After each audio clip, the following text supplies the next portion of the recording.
तर simple past tense मध्ये was were होतं हे आपल्याला माहित आहे, परंतु सिंपल पास्ट टेन्स मध्ये हॅड हे सुद्धा असतं आणि हॅड पासून पण सिंपल पास्ट टेन्सची वाक्य होतात, हे आपलं आज पाहायचं आहे.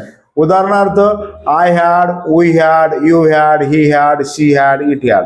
उदाहरणार्थ आय हॅड मीन्स मला होते, वी हॅड मीन्स आम्हाला होते, यू हॅड म्हणजे तुला होते, ही हॅड मीन्स त्याला होते, शी हॅड मीन्स तिला होते, he had it had means त्याला होते. हेच वाक्य नकारार्थी होतात. I had not, we had not, you had not, they had not, he had not, she had not.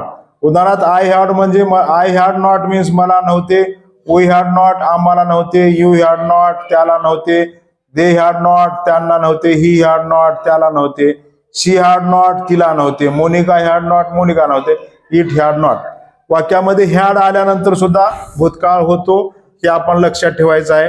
आणि वॉज वेअर असल्यावर पण भूतकाळ होतो. पाहूया हे वाक्य.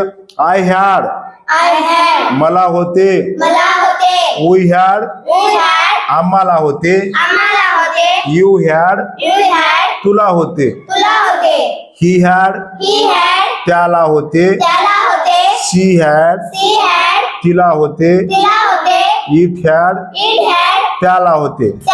आय हॅड नॉट मला नव्हते, वी हॅड नॉट आम्हाला नव्हते, यू हॅड नॉट त्याला नव्हते, दे हॅड नॉट त्यांना नव्हते, ही हॅड नॉट त्याला नव्हते, शी हॅड नॉट तिला नव्हते, मोनिका हॅड नॉट मोनिकाला नव्हते, इट हॅड नॉट त्यांना नव्हते.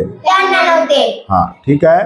तर पाहूया. आय हॅड अ कार मला कार होती, वी हॅड बुक्स मला पुस्तके होती, दे हॅड हाऊस त्यांना घर होते, शी हॅड ब्रदर तिला भाऊ होता, ही हॅड सिस्टर त्याला बहीण होती.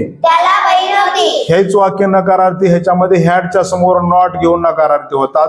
उदाहरण I had not a car, I had not a car मला कार नव्हती, वी हॅड नॉट बुक्स आम्हाला पुस्तके नव्हती, दे हॅड नॉट हाऊस त्यांना घर नव्हते, शी हॅड नॉट ब्रदर तिला भाऊ नव्हता, ही